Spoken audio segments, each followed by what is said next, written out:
तो सर, जब हम इतिहास की पुस्तकों का अध्ययन करते हैं तो सबसे पहले हमें एक बात पढ़ाई जाती है कि भारत कभी एक जियोग्राफिकल तौर पे एक इकाई कभी था ही नहीं।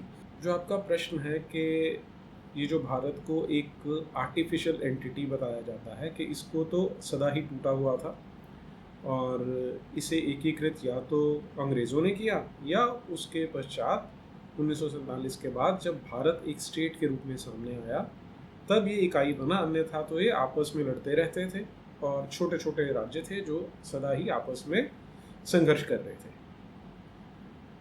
अब इसकी यदि वास्तविकता जाननी है तो हमारे पास दो प्रकार के स्रोत उपलब्ध होते हैं। पहले जो हमारे देश में ही लोगों ने लिखे, और यदि उसका उदाहरण लें तो सबसे अच्छा उदाहरण आप महाभारत में से ले सकते हैं। पहला तो आता है कि उसका नाम जब महाभारत है तो वो अपने आप में ही आपको इंगित करता है कि वो पूरे भारत की बात कर रहे हैं। लेकिन उसके जब हम अंदर विस्तार में जाते हैं तो उसमें बहुत स्थानों पर ऐसा उल्लेख आता है कि जब जो पांडव भाई थे वो उन्होंने राजसूय यज्ञ करना था या अश्वमेध यज्ञ करना था, तो चार भाई चार भिन्न दिशाओं में जाते हैं और वहाँ पर चारों दिशाओं में भारत का जो वर्णन है वो वर्णन है उत्तर में हिमालय से लेकर दक्षिण में, जिसे हम हिंद महासागर कहते हैं, वहाँ तक, और एकदम स्पष्ट है। जितने आज हम स्टेट्स या हम प्रांतों की बात करते हैं उन सब के नाम आपको उसमें दिखाई दे जाते हैं। और यदि आप महाभारत को एक प्रमाण माने तो 5000 वर्ष कम से कम पुराना तो वो है, तो एक तो ये स्थापित करता है।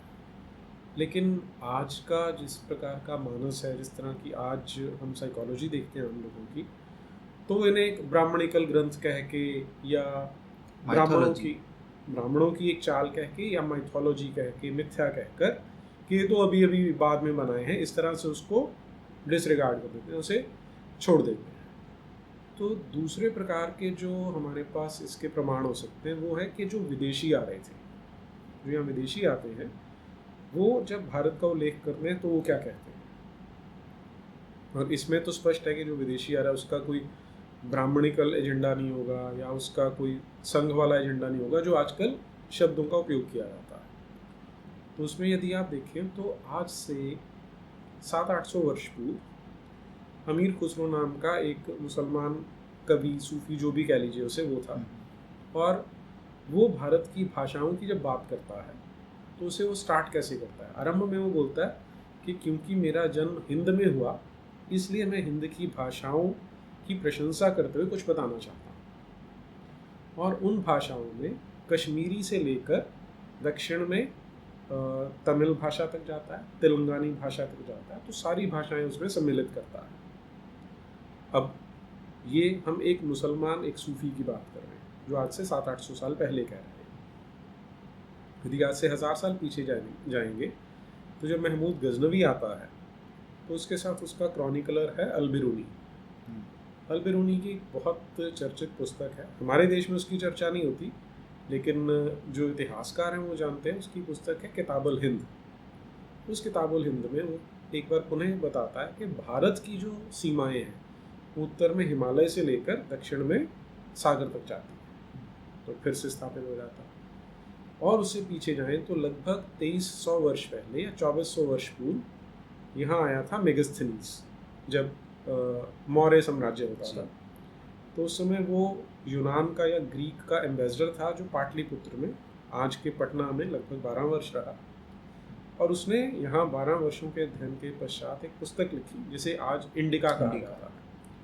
उसमें भी वो यही उल्लेख करता है कि जो भारत है वहाँ पे वो उसे इंडिया कह रहा है कि उसकी जो सीमाएं हैं वो उत्तर में हिमालय से आरंभ होकर दक्षिण में समुद्र तक जाती है।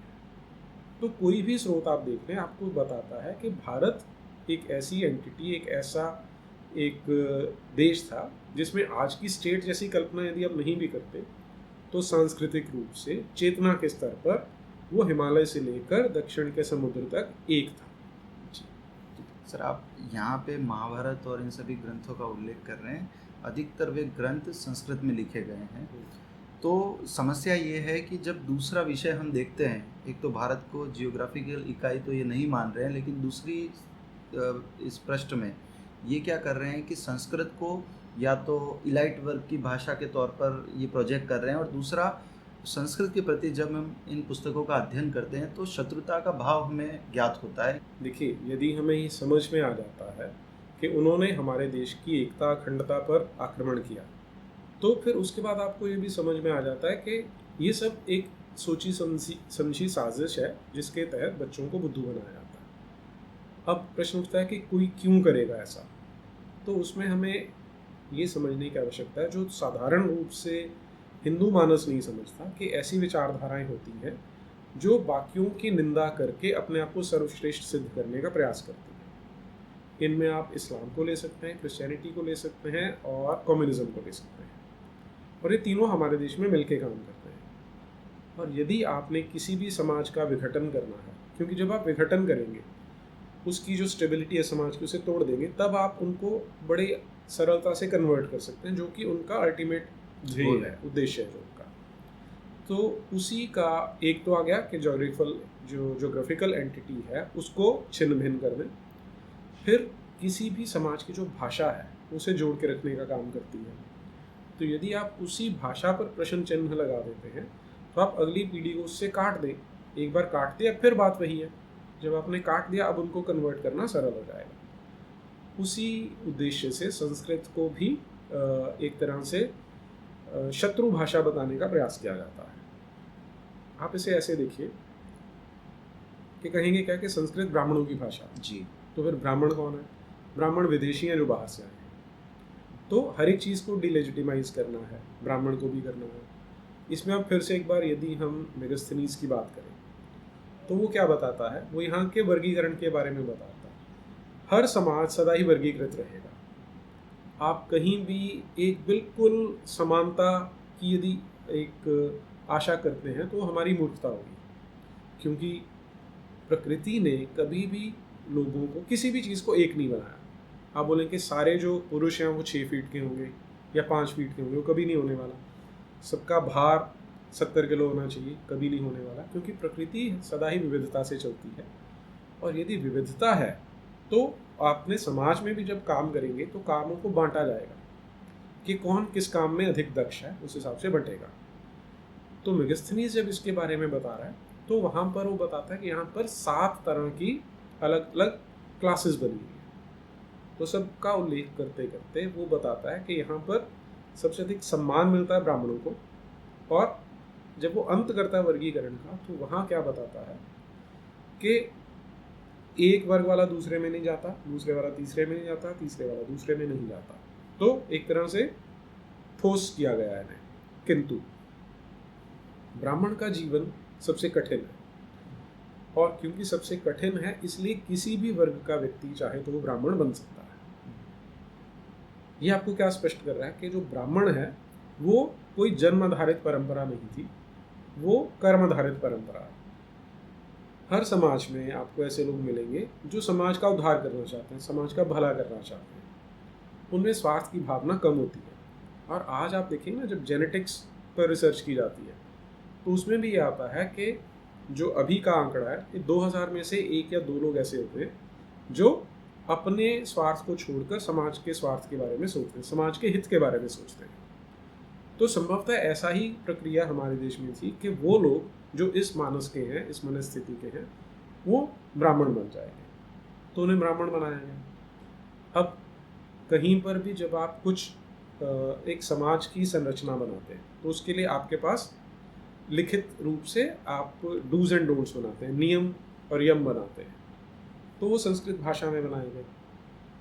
अब संस्कृत भाषा को वो तो डिलेजिटिमाइज करना चाहते हैं, लेकिन आप इसे ऐसे देखें कि उनका कहना था कि आर्य बाहर से आए, वो आर्य ब्राह्मण थे, वो संस्कृत भाषा साथ में लाए। आज से 100 साल पहले, 150 साल पहले, जब हमारे पास ग्लोबल पोजीशनिंग सिस्टम नहीं थे, इंटरनेट की सुविधा नहीं थी, संसार ऐसे जुड़ा हुआ नहीं था आपस में, तो आप झूठ बोल सकते थे कि भाई वो तो नॉर्थ पोल से आए हैं, वो साइबेरिया के बर्फीले इलाके से आए हैं, जहाँ के बारे में आम लोगों को कुछ नहीं पता कि वहाँ से आए।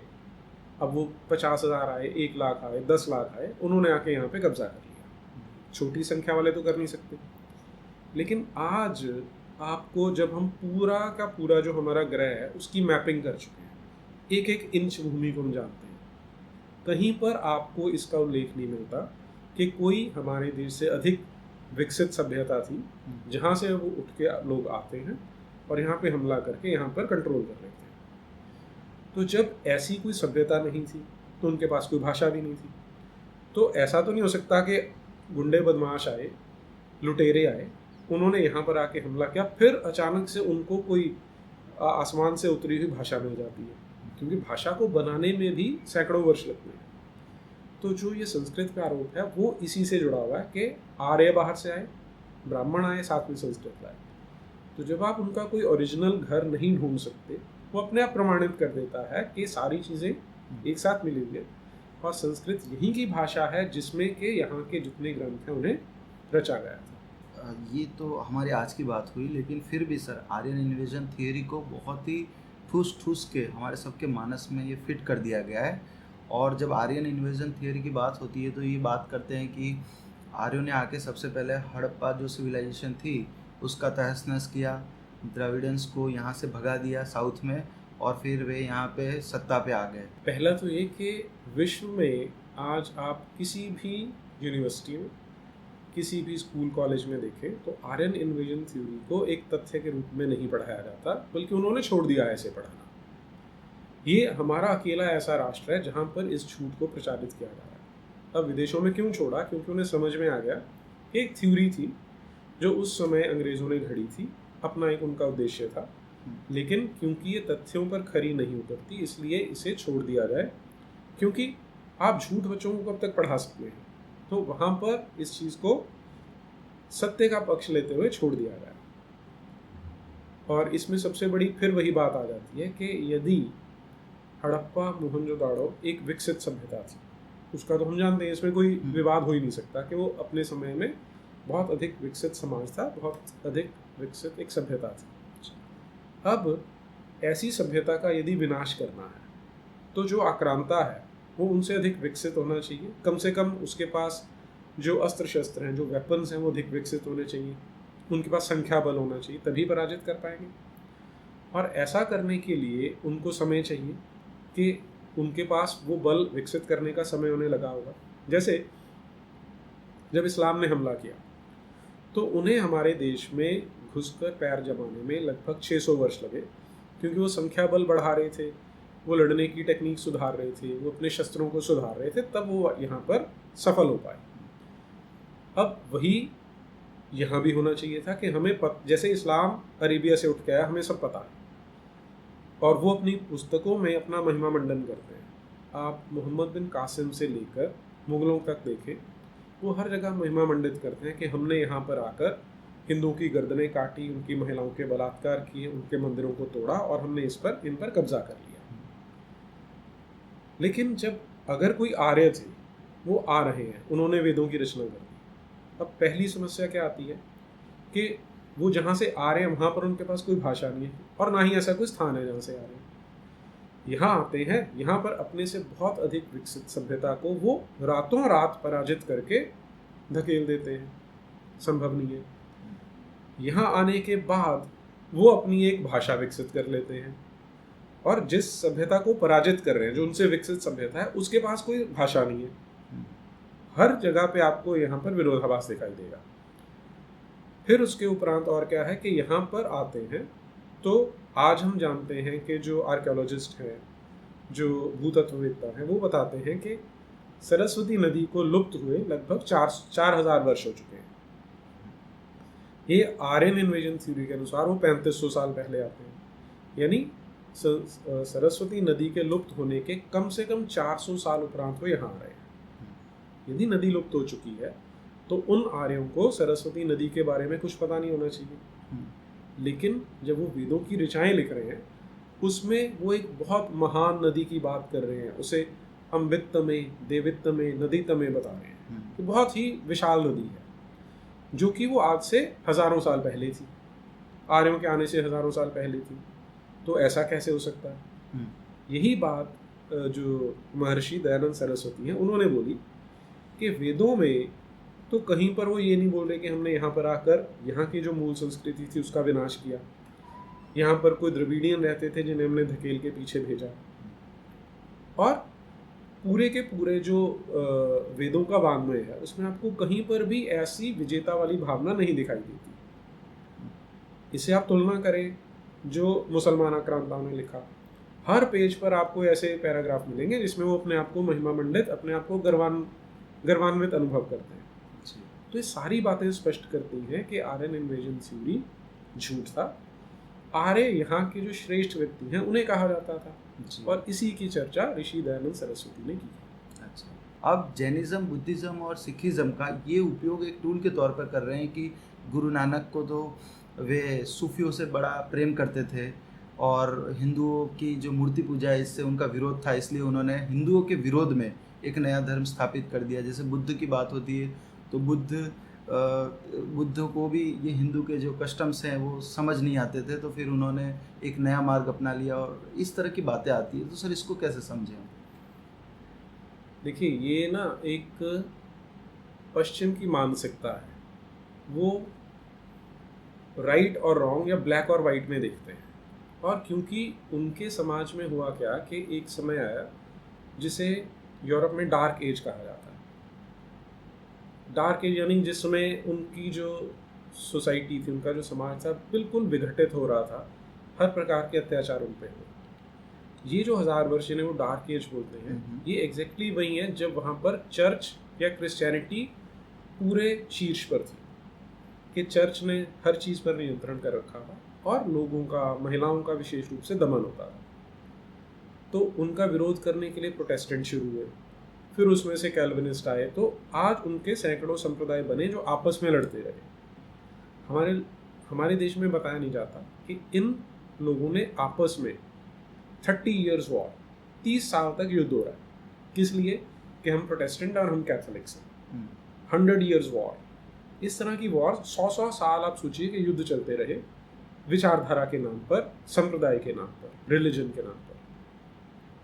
हमारे यहाँ ऐसा कभी नहीं हुआ। सनातन धर्म की दृष्टि जो बहुत बड़ी है, और जैसा आपने कहा कि इसमें कोई एक विचारक उठता है, वो अपनी नई बात रखता है और लोग उसको स्वीकार कर लेते हैं। स्वीकार करते हैं तो फिर उसका जो संप्रदाय है, जो पंथ है, वो फैल जाता है।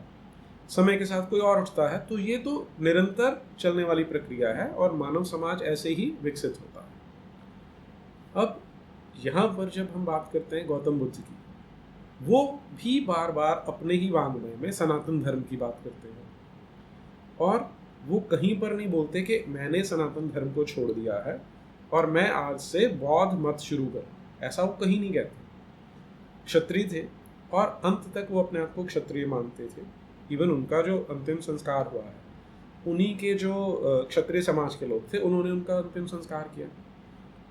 तो उसे कहना कि उन्होंने प्रोटेस्टेंटिज्म की तरह एक नया शुरू कर दिया था, वो एक क्रिश्चियन दृष्टि तो हो सकती है, सनातन धर्म की दृष्टि है ही नहीं है। उन्होंने बहुत अच्छी बातें कही और हम उनको स्वीकार भी करते हैं।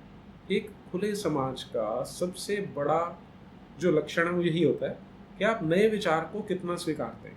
उन्होंने कहा कि मूर्ति पूजा, हालांकि उन्होंने मूर्ति पूजा का कहीं विरोध भी नहीं किया, लेकिन मान लीजिए हम एक आर्गुमेंट के लिए मान लें कि उन्होंने कहा कि मूर्ति पूजा नहीं करनी है, तो क्या सारा सनातन धर्म मूर्ति पूजा पर आधारित है? ये बहुत बड़ी एक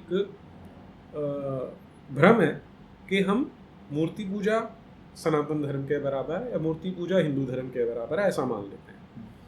यदि आप मूर्ति पूजा को छोड़ भी दें तो भी सनातन धर्म इतना विशाल है, इतना बड़ा है कि उसको हम फिर भी पकड़ नहीं पाते। वेदों में आपको मूर्ति पूजा नहीं दिखाई देती, लेकिन उसका अर्थ ये नहीं कि आप मूर्ति पूजा नहीं कर सकते। ये पता क्या है, जैसे आप मैथमेटिक्स पढ़ते हैं तो मैथ्स कर रहे हैं, किसी ने बोला कि वो एबेकस ले लो, एबेकस के जो मोती होते हैं उनसे आप गिनती सिखा रहे हैं, तो आप बोलो यार मैथमेटिक्स की टेक्स्ट बुक्स में तो कहीं एबेकस लिखा नहीं हुआ, तो इस एबेकस को तोड़ के फेंको कि ये तो बाद में इन्होंने बीच में मिलावट कर दी। तो इस तरह की मूर्खतापूर्ण बात है कि आप यदि ईश्वर को प्राप्त करना चाहते हैं, मोक्ष प्राप्त करना चाहते हैं, तो आपके पास बहुत अलग अलग धाराएं हैं। भक्ति योग है, हठ योग है, राज योग है, कर्म योग है, किसी भी मार्ग पे आप जा सकते हैं। तो आपको नहीं समझ में आ रहा, तो आपने मूर्ति को एक टूल की तरह यूज कर लिया कि मैं यहाँ से आरंभ करूंगा, मेरा इसमें ध्यान लगता है और फिर मैं आगे बढ़ जाऊंगा। तो ये सनातन धर्म की दृष्टि है। तो बुद्ध ने कहीं इसका विरोध नहीं किया ऐसा। ठीक वैसे ही जब हम जैन परंपरा की बात करते हैं तो उन्होंने अहिंसा को बिल्कुल चरम तक पहुंचा दिया कि इतनी अहिंसा हो कि हम एक छोटे से जीव को भी कष्ट ना दें। बहुत सुंदर बात है, ऐसा ही होना भी चाहिए और ऐसा होता भी है। अब आप कल्पना कीजिए कि इस प्रकार का संप्रदाय जो पूर्ण अहिंसा की बात करता है वो कैसे समाज में प्रफुल्लित हो सकता है। ऐसे समाज में जो उनको स्वीकार भी करता है, उनसे सहमत भी है, ऐसे समाज में वो कभी पल नहीं सकता जो बोलता है कि या तो मेरी तरह चलोगे नहीं तो मैं तुम्हारी गर्दन काट दूंगा। तो आपको अपने आप में बताने के लिए सफिशिएंट होना चाहिए कि जो जैन परंपरा है, जो महावीर जैन की जो शिक्षाएं हैं या सारे जितने भी तीर्थंकर हैं उनकी जो शिक्षाएं हैं वो सनातन धर्म में सनातन समाज के साथ ही चल के पल सकती है। आप कल्पना करें कि आज हम एक राष्ट्र के रूप में जैन मत को स्वीकार करें कि हमने किसी की हत्या ही नहीं करनी, हमने किसी का वध नहीं करना, किसी को कष्ट नहीं देना। अगले दिन पाकिस्तान और चीन हम पे कब्जा करके बैठ सकते हैं क्योंकि हमारे पास सेना नहीं है। हम तो अहिंसा परमो धर्म मानते हैं, लेकिन दूसरा नहीं मानता तो हम कितनी देर सरवाइव करेंगे? ओवरनाइट वो हमें समाप्त कर देंगे। इसलिए जो जैन परंपरा है वो उसी समाज में रह सकती है जहाँ उनकी रक्षा भी की जा रही है। जैसे ही वो रक्षा टूटती है, इस्लाम आता है, उसने बुद्धिज्म को भी ध्वस्त कर दिया, जैनिज्म को भी ध्वस्त कर दिया। तो ये हमारे ही एक ही, वो कहते हैं ना, एक नदी बह रही है, उसमें से कई धाराएं निकलती भी हैं जिन्हें हम उनकी डिस्ट्रीब्यूटरीज बोल देते हैं, पुनः मिल जाते हैं उनको ट्रिब्यूटरीज बोल देते हैं। तो वो सनातन तो एक निरंतर चलने वाला प्रवाह है, उसमें से कुछ धाराएं छूटती हैं, कहीं आकर फिर मिल जाती हैं। तो ये सब उसी परंपरा में आते हैं। सिख पंथ की बात करते हैं, आप देखिए जितने गुरु थे लगभग सबके सब क्षत्रिय समाज के थे। जी, खत्री बोला जाता, हाँ, उसी समाज से थे। आप पूरे का पूरा जो सिख वाङ्मय है उसे पढ़ लें, गुरु ग्रंथ साहब पढ़ लें, उसमें आपको कहीं पर भी इस तरह की संकुचित मानसिकता नहीं दिखेगी कि जो हमारी बात नहीं मानता उसका सर काट दो। ये भी सनातन दृष्टि है कि आप दूसरे का सर इसलिए नहीं काट देंगे कि वो दूसरी परंपरा का है।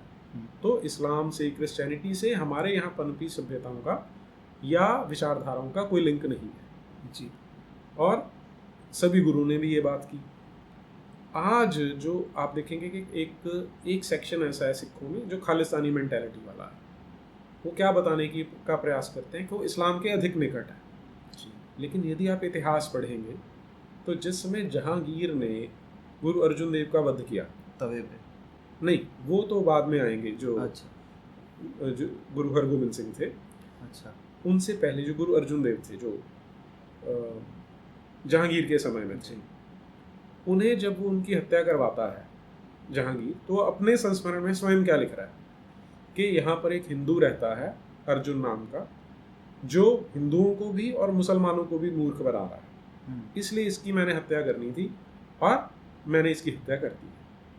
तो इस्लाम वाले जानते हैं कि ये लोग कौन है, कि ये लंबे बालों वाले काफिर हैं। सिखों को लंबे बालों वाला काफिर बोलते हैं। तो उन्हें पता है कि नॉन मुस्लिम है, इनकी हत्या करनी है। हमारे ही समाज को भटका दिया गया है कि हमें शत्रु बोध नहीं बचा, ना तो स्वयं बोध है कि सारी परंपराएं हमारी हैं, और ना ही शत्रु बोध है कि दूसरे क्या बोलते हैं। और इसी का लाभ जो है वो शत्रु निरंतर हमारे समाज में उठा रहा है। दूसरा सर, हमको समझ में आता है कि पूरे हमारे इतिहास की पुस्तकों में ये बताया जाता है कि हिंदू धर्म महिलाओं का विरोधी है। देखिए, ये एक बहुत अच्छी स्ट्रैटेजी होती है। किसी भी समाज को अगर आपने तोड़ना है तो उसके अलग अलग जो अवयव हैं उनको आपस में लड़ा दीजिए। अब सबसे बड़ा जो अवयव है वो क्या है कि पूरे समाज को 2 बराबर हिस्सों में बांट दो, एक तरफ महिलाएं, एक तरफ पुरुष। और सबसे अच्छी स्ट्रैटेजी क्या होती है कि आप उनको जब बांटते हो तो एक को सदा बताओ कि ये शोषण करने वाला है, दूसरा जो है वो शोषित है। तो उससे होगा क्या कि जो जिसको आपने बता दिया उसके माइंड में बिठा दिया कि तुम्हारा तो शोषण होता रहा, तो वो अपने अधिकार मांगने का प्रयास करेगा और लड़ेगा। तो समाज में विघटन को स्थापित करने का एक बड़ा अच्छा एक तरीका होता है, एक स्ट्रैटेजी होती है। इसमें फिर से जो क्रिश्चियन दृष्टि है, जो इस्लामिक दृष्टि है, वो क्या है? बाइबल बड़े स्पष्ट रूप से कहती है कि जो महिलाएं हैं वो पुरुषों से नीच होती हैं, इसलिए तुम इनको अपने नीचे रखोगे। इस्लाम भी सेम बात बोलता है। तो उनके समाज में इस तरह की स्थिति बहुत लंबे समय तक रही। उसी का परिणाम है कि वहाँ पर जो आज हम फेमिनिस्ट मूवमेंट कहते हैं या वुमेन एम्पावरमेंट कहते हैं, कि उन्होंने महिलाओं को दबा के रखा, दमन करके रखा, तो इसलिए वहाँ पर महिलाओं को उठ के खड़ा होना पड़ा। लेकिन जब हम अब भारत के समाज की बात करते हैं तो आप उस समाज की बात कर रहे हैं जहाँ पर महिला को देवी कहा जाता है। हमारे यहाँ का सबसे, जैसे बोला है, बदनाम ग्रंथ कौन सा है? मनुस्मृति जी, जिसमें बताया जाता है कि अल्टीमेट ब्राह्मणिकल ग्रंथ है जिसने सभी का दमन करने के लिए सिस्टम बनाया।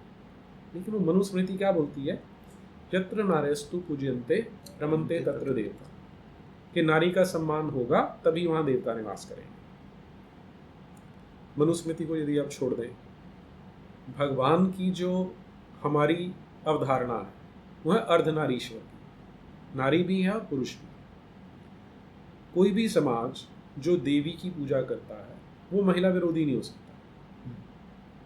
और ये आपको क्रिश्चियनिटी में भी और इस्लाम में भी देखने को मिलेगा, जहाँ पर के जो गॉड हेड है वो एक पुरुष है, इसलिए वहाँ पर इस तरह की परंपरा चली। हमारे यहाँ जिन्हें सर्वोच्च ग्रंथ माना जाता है वेद है। वेदों में आपको जो ऋषिकाएँ थी उनकी ऋचाएँ, उनके लिखे मंत्र मिलते हैं जिनकी वो मंत्र दृष्टा रही है। तो ऐसा समाज जो महिलाओं के लिखे हुए मंत्रों का उच्चारण करता है, उसे सर्वोच्च मानता है, क्या वो कभी महिला विरोधी हो सकता है? हम अपने आप से यदि प्रश्न पूछे तो हमें उत्तर मिल जाएगा, नहीं हो सकता। लेकिन क्योंकि उन्होंने एजुकेशन सिस्टम में डाल दिया, हमारे बचपन में हमें ये चीज़ सिखा दी, तो हमारा मानस वैसा बन जाता है। और प्रोपेगेंडा की सफलता इसी में होती है कि यदि आपने झूठ सिखाना है तो झूठ बचपन में सिखाएं, वो उसके अवचेतन मानसिकता में सदा के लिए बैठ जाएगा। यही उन्होंने हमारे यहाँ महिलाओं के साथ किया है। आपने सर मनुस्मृति की बात की, तो ये मनुस्मृति को एक टूल के तौर पर उपयोग में लेते हैं और उसके कई ऐसे कोट्स देते हैं कि ये देखो ये मनुस्मृति इस तरह से, जैसे हम शूद्रों की ही बात करें तो वो कहते हैं शूद्रों का काम तो एक सर्विट्यूड नेचर का ही उनका काम रहा है और इन पे दमन करने वाले ये ब्राह्मण और क्षत्रिय थे। तो सर इस पर थोड़ा बताइए कि ये कास्ट को भी एक टूल के तौर पर किस तरह से उपयोग में ले रहे हैं? देखिए, बात वही है ना कि उनके पास बड़ी अच्छी स्ट्रैटेजीज है। चर्च के पास 2000 साल का अनुभव है समाज को तोड़ने का। तो वो तोड़ने के लिए आपको जितने भी ऐसे अवयव मिलते हैं उन सबको हिट कर। देखिए, अभी हम जैसे पुरुष और महिला की बात कर रहे थे, जो मानवता का इतिहास है लाखों वर्ष पुराना, यदि सदा ही ये शोषण और शोषित वाली बाइनरी में रहे होते तो क्या हमारा देश इतना विकसित हो पाता कि यहाँ पर पूरे संसार का 33% का जीडीपी होता? जी, ये प्रोग्रेस उसी समाज में होते जहाँ पर मिल के काम करने की एक परंपरा हो और जहाँ पर हम अपने अपने काम बांट के उन्हें पूरी दक्षता से करते हैं। तो इसे जिसे डिवीजन ऑफ लेबर कहते हैं आमतौर पे, तो वही हमारे देश में था। अब वो क्या करते हैं कि ये जो मेरिट बेस्ड सिस्टम था कि जो जिसमें दक्ष है वो वही काम को करेगा, उसे उन्होंने बताने का प्रयास कर दिया कि ये तो शोषण और शोषक का काम था, वहाँ पर भी लड़ाई करा दो।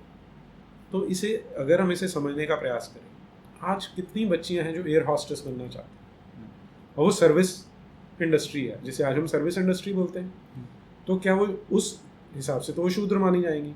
तो क्या उनका शोषण हो रहा है? वो तो स्वेच्छा से जाना चाहती हैं। जो होटल का मैनेजर है वो सर्विस इंडस्ट्री में आता है, तो क्या वो निकृष्ट है? ये तो बात को प्रेजेंट करने का ढंग है कि आप बात को कैसे कहते हैं। और यदि हम मनुस्मृति की जैसे हम बात करें उसको मान के चले, तो मनुस्मृति यदि ब्राह्मणों द्वारा लिखी गई कि ब्राह्मण टॉप पे बैठे रहें, वो तो मलाई खाएंगे और बाकी सबका दमन करेंगे, तो उसमें क्या होना चाहिए कि यदि किसी ब्राह्मण से कोई भूल हो भी जाती है तो वो तो सदा ही पूजनीय है, वो पूजनीय ही रहेगा, उसे दंड नहीं मिल सकता, ऐसा होना चाहिए। लेकिन इसके ठीक विपरीत आपको मनुस्मृति में क्या देखने को मिलता है कि यदि कहीं पर चोरी हो जाती है और चोर पकड़ा जाता है, तो यदि वो शूद्र है तो जितनी उसने चोरी की है उसे जो अर्थदंड मिलेगा उससे 8 गुना उसे धन संपदा लौटानी पड़ेगी, उसे फाइन लगेगा। यदि वैश्य है तो उसे चोरी से किया हुआ 16 गुना लौटाना पड़ेगा। यदि वो क्षत्रिय है तो 32 गुना लौटाना पड़ेगा। और यदि वो ब्राह्मण है, वह 3 वर्ग आते हैं, 64 गुना, 100 गुना या 128 गुना उसे वापस करना पड़ेगा। तो क्या ये ब्राह्मणों द्वारा दमन करने का टूल है? ये आपको स्पष्ट दिखेगा कि यहाँ पर क्या है कि अगर आप ऐसा काम करें जिसमें आपको समाज सम्मान कर रहा है। ब्राह्मण को सम्मान क्यों कर रहा है? क्योंकि वो समाज का काम करता है। तो यदि आपको समाज सम्मान दे रहा है तो आपसे अपेक्षा की जाती है कि आपका व्यवहार जो है वो सम्माननीय होगा, वो सम्मान योग्य होगा। यदि आप चोरी में जा रहे हैं तो इसका अर्थ हुआ कि आप सम्मान योग्य नहीं है, और जो हमने आपको ब्राह्मण का सम्मान दिया था आप उसको डिजर्व नहीं करते। आपको उसी के कमेंसरेट, उसी के अनुसार आपका जो दंड होगा वो भी बहुत अधिक देना पड़ेगा। तो ये स्पष्ट कर देता है कि एक मेरिट बेस्ड और एक एप्टीट्यूड बेस्ड, जिसे आज हम गुण, कर्म और स्वभाव बोलते हैं भगवद गीता में, आज हम उसे एटीट्यूड, एप्टीट्यूड और क्वालिटी बोल देते हैं।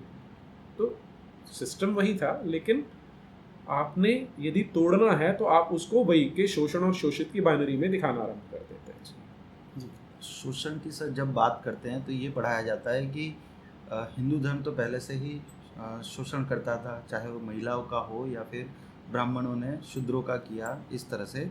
किंतु सडनली मोहम्मद बिन कासिम भारत आता है, वो उसके बाद गौरी, गजनवी, इन सब का आना यहाँ शुरू होता है, वे आक्रमण करना शुरू करते हैं। इसके बाद इन्होंने यहाँ पे एक भाईचारा इस्टेब्लिश किया, इन्होंने महिलाओं को सम्मान देना शुरू किया, और इसके बाद धीरे धीरे ये जो एक किन्होंने सम्मान देना शुरू किया? इन्होंने ही, गजनवियों ने और इन्होंने एक, मैं जो लिखा हुआ शब्द है वो बता दो, इन्होंने एक ट्रस्टशिप एक फैक्टर शुरू किया हमारे समाज में। इस तरह से फिर बाद में वो भाईचारे का प्रभाव बना, और आज हम जो हिंदू धर्म में जो आत्मीयता का भाव देखते हैं, ये सब वो लेके आए थे। तो सर इस पर थोड़ा बताइए।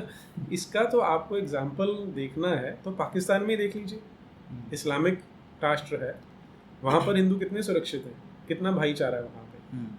1947 में वहाँ पर हिंदू और सिखों की संख्या 23-24% बताई जाती है, और जब से वहाँ पर इस्लाम का शासन आया है, इन 75 वर्षों में जो 23-24% थे वो घट के 1% रह गए। तो किस भाईचारे की बात करते हैं? और दूसरा ये है कि जब हम महिलाओं की बात करते हैं तो अब इस्लाम का जो सर्वोत्तम ग्रंथ है जिसे वो सर्वोच्च मानते हैं वो है कुरान। कुरान क्या बताती है? उसमें एक अरबी का फ्रेज आता है, मा मलकत ऐमानुकुम, what your right hand possesses. तो जब तुम जिहाद पे जा रहे हो, काफिरों की महिलाएं तुम्हारे कब्जे में आ जाती हैं, तो तुम उनके साथ जैसा चाहो वैसा व्यवहार कर सकते हो, जो कि इन्होंने किया भी है। पिछले 1300-1400 वर्ष का यदि इतिहास देखें तो वो इतना पीड़ादायक है कि इतनी महिलाओं के साथ नृशंसता से, क्रूरता से जो अत्याचार किए गए, वो सोचकर कष्ट भी होता है, खून भी खौलता है।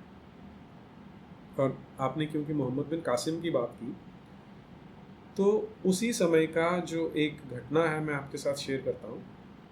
मोहम्मद कासिम ने जब दहिर को पराजित कर दिया, अब इनकी सेना उनके किले की ओर बढ़ने लग गई। तो जो उनकी रानी थी उसने अपने किले में घोषणा की कि मोहम्मद कासिम यहाँ आने वाला है, मैं अपने आप को जला के मारने वाली हूँ। वहाँ पर जो शब्द है कि ये गऊ भक्षक मलेच्छ यहाँ तक पहुँच चुका है, और मैं नहीं चाहती कि मेरे शरीर को ये मलेच्छ हाथ भी लगा सके, इसलिए मैं आत्मदाह करने वाली हूँ।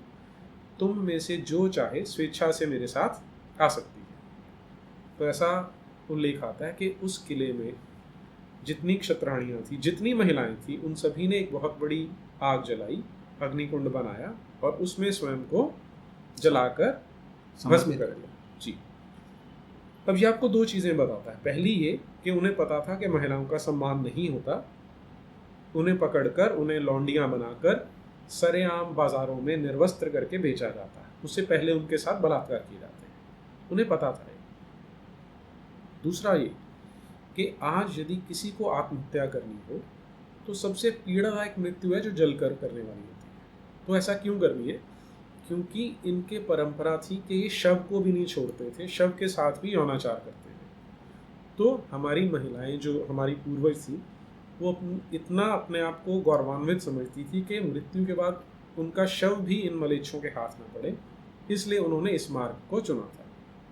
और इसमें ना आज भी आप देखें, जो Islamic state of Iraq and Syria है, ISIS जिसे हम बोलते हैं, इस्लामिक स्टेट है, उन्होंने जब इराक का जो पहाड़ी एरिया है वहाँ पर यजीदी समुदाय रहता था, संसार भर में केवल 6-7 लाख लोग बचे हैं जो मुसलमान नहीं है, वहाँ इनका जो हमला करने का जो पैटर्न था वो ठीक वैसे ही था जैसा हमारे देश में था, कि घेर लिया, पुरुषों को अलग किया, उनकी हत्या कर दी, महिलाएं जो थी उनके साथ यौनाचार करना आरंभ कर दिया, बच्चों को या तो मार दिया या उन्हें गुलाम बना के रख लिया। यजीदियों के साथ यही आज भी हो रहा है, उनके साथ भी यही किया।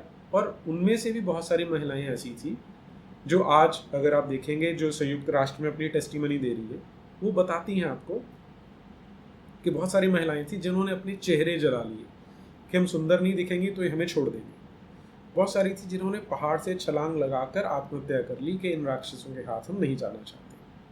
तो ये तो वास्तविकता है, लेकिन आपने बच्चों को झूठ बोलना है तो इतिहास की पुस्तकों में आप जो मर्जी डाल दें कि मोहम्मद कासिम यहाँ महिलाओं को बचाने आया था, लेकिन वास्तविकता हम ये जानते हैं कि उनकी थ्योरी और प्रैक्टिस दो ही चीज़ें होती हैं। इस्लाम की आप थ्योरी देख लें, उसमें भी महिलाओं को नीच बताया जाता है, और काफिर महिलाओं को आप जैसा चाहे वो कर सकते हैं, वो उनकी थ्योरी भी है। और प्रैक्टिस में ये मोहम्मद बिन कासिम से लेके आज तक यजीदी महिलाओं के साथ यही होता आ रहा है।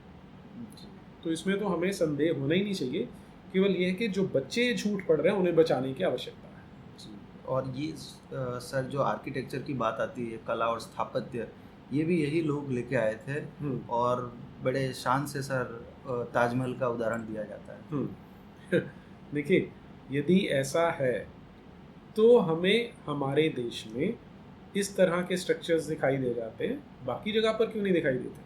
आप संसार भर में देखें ना, या हम हमारे देश में उत्तर भारत का उदाहरण ले लेते हैं। यहाँ पर जहाँ पर इन्होंने उत्तर पश्चिम से आना आरंभ किया, तो यहाँ पर इनकी पकड़ सबसे मजबूत रही, सबसे लंबे समय तक रही। यहाँ इन्हें विध्वंस करने का अधिक समय मिला, इसलिए आपको अफगानिस्तान से लेकर दिल्ली तक प्राचीन मंदिर नहीं मिलते। 100 साल से पुराना एक भी मंदिर नहीं दिखेगा। पर जैसे ही आप दक्षिण की ओर जाना आरंभ करते हैं, राजस्थान से नीचे जाना शुरू करें, तो आपको पुराने और भव्य मंदिर दिखाई देने आरंभ हो जाते हैं। तो ये आपको क्या बता रहा है कि केवल विध्वंस कर रहे थे, विध्वंस करते गए, और जहाँ पर इन्होंने कब्जा कर लिया वहाँ पर अपना नाम लगा दिया। वो बचपन में चुटकुले चलते थे कि अमेरिका बहुत सुंदर सामान बनाएगा, लेकिन पाकिस्तान वाले मेड इन पाकिस्तान की स्टैंप उस पर लगा देते थे। तो सेम इन्होंने यहाँ पर भी किया है कि आज जो ये झूठे इतिहासकार हैं, उन्होंने क्या कहना शुरू कर दिया कि ये तो आर्किटेक्चर लेके आए थे, जबकि आपको इसका एक भी साक्ष्य नहीं मिलता है। तोड़ने के तो सैकड़ों मिलते हैं, निर्माण का तो साक्ष्य मिलता ही नहीं। ताजमहल पर आज हम बात नहीं करेंगे क्योंकि उसमें अभी निर्विवाद रूप से सिद्ध नहीं होता कि वो किसने किया था। लेकिन जब हम कुतुब मीनार की बात करते हैं, तो मैंने NCERT को एप्लीकेशन लगाया राइट टू इन्फॉर्मेशन के अंदर कि आपने हमारी जो पुस्तकें हैं उनमें क्लेम किया है कि ये जो कुतुब मीनार है ये घौरी और इल्तुतमिश ने मिलकर बनाया था, तो इसका आपके पास क्या साक्ष्य है वो हमें दिया जाए। तो उनका जवाब क्या आता है कि हमारे पास ऐसे कोई रिकॉर्ड्स अवेलेबल नहीं है। ठीक।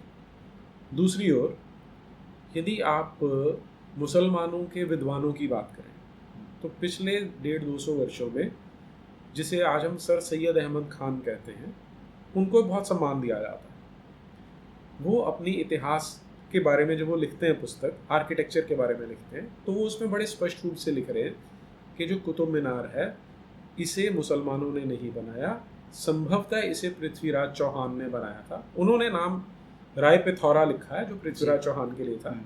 तो जब सैयद अहमद खान ये बात बोल रहा है तो वो ज़्यादा ऑथेंटिक है या ये जो लोग कह रहे हैं कि हमारे पास रिकॉर्ड्स अवेलेबल नहीं है, हम किस पे विश्वास करेंगे? जी। तो अपने आप हम सोच सकते हैं कि लुटेरे गुंडे बदमाश आते हैं, उनको एकदम से कोई ब्रह्म ज्ञान तो प्राप्त हो नहीं गया होगा कि हम यहाँ पर अब आर्किटेक्चर या स्थापन कला में दक्ष हो जाएंगे।